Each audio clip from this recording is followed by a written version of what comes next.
Hello বন্ধুরা, তোমাদের জন্য আজকে নতুন আরেকটা সেট নিয়ে আসছি। এটা হচ্ছে ইনোভা 30। চার্জে লাগাইলে চার্জ হচ্ছে না, সেটটা বন্ধ হয়ে গিয়েছে। তো চলো এই সেটটাতে কী কাজ করি সেটা তোমাদের দেখাবো। তো প্রথমে আমি সিম ট্রেটা খুলে নিলাম। আমার সিম ট্রেটা খোলা হয়ে গেলে আমি খুব সুন্দর নোকের মাধ্যমে ব্যাটারি যে কভারটা আছে সেই কভারটা খুলে নিচ্ছি, যাতে করে যে পাশে স্ক্র্যাচগুলো না পড়ে। আমি এখানে ওপেনার ইউজ করতে পারতাম, বাট আমি চেষ্টা করি নখ দিয়ে ইউজ করার জন্য, যাতে এই নখ দিয়ে যদি ইউজ করি তাহলে ওই যে ব্যাটারি কভার বা আপার শেলটা আছে সেখানে কোনো স্ক্র্যাচ পড়ে না। সেক্ষেত্রে আমি নখটা ইউজ করি। তো স্ক্রুগুলো খুলে ফেলতেছি খুব সহজে।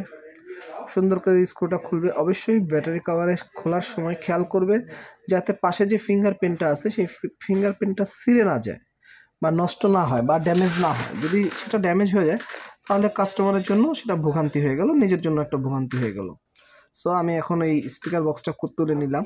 এখন মেন এফপিসিটা খুলে নিলাম।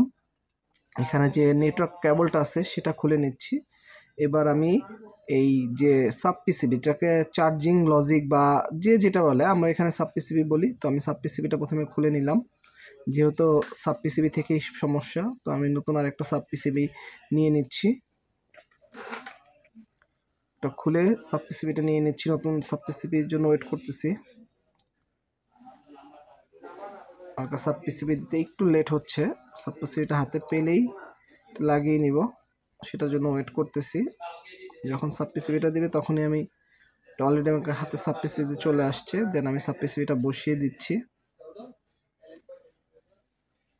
সাব পিসিবিটা বসিয়ে আরএফ কেবল মানে নেটওয়ার্ক কেবলটা লাগিয়ে নিলাম। এবার মেন পিসি যে ডিসপ্লের সাথে যে পিসিটা আছে সেই পিসিটা লাগিয়ে নিলাম। দেন এখন আমি স্ক্রুগুলো লাগিয়ে নিব।